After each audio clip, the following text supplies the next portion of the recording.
je déclare officiellement lancées les audiences foraines dans les 15 coopératives d'aménagement rural du département de l'Atlantique depuis la CAR de Rainville.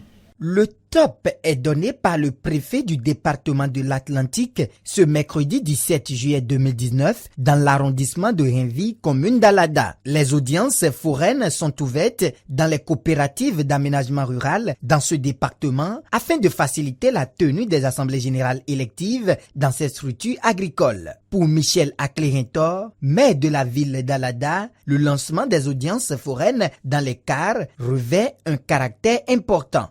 C'est pour moi une réelle satisfaction de prendre la parole en ce jour, très important dans le processus de règlement de l'épineuse crise qui secoue nos coopératives d'aménagement rural.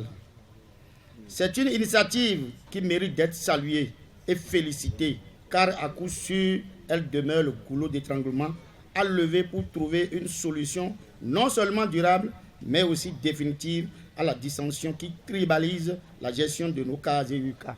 Après avoir salué la détermination et la bravoure du chef de l'État dans la résolution de la crise au sein des coopérations d'aménagement rural, Jean-Claude Kodia, préfet de l'Atlantique, revient sur quelques statistiques du travail déjà accompli. Sur les 15 coopératives d'aménagement rural du département de l'Atlantique, effectif total des coopérateurs de base, 6 013 personnes.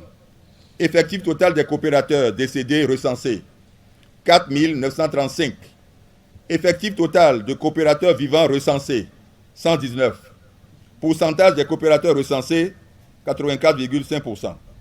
Vous constatez ainsi avec moi que la tâche est ardue, mais l'essentiel est déjà fait pour que démarrent effectivement les audiences foraines. Olivia Ngbo-Bloka, présidente du tribunal de première instance de deuxième classe d'Alada, précise ici le rôle de la justice au cours de ces audiences foraines. Il s'agira pour nous de délivrer des autorisations d'inscription de naissance aux requérants qui n'en ont pas, des autorisations d'inscription de décès pour les coopérateurs qui ne vivent plus, et enfin homologuer la désignation des représentants de ces familles de coopérateurs. Après l'étape de Rainville, cap sera mis sur les 14 autres coopératives. Faut-il le rappeler, depuis 2004, une crise institutionnelle a secoué les coopératives d'aménagement rural CAR, empêchant le renouvellement des instances dirigeantes.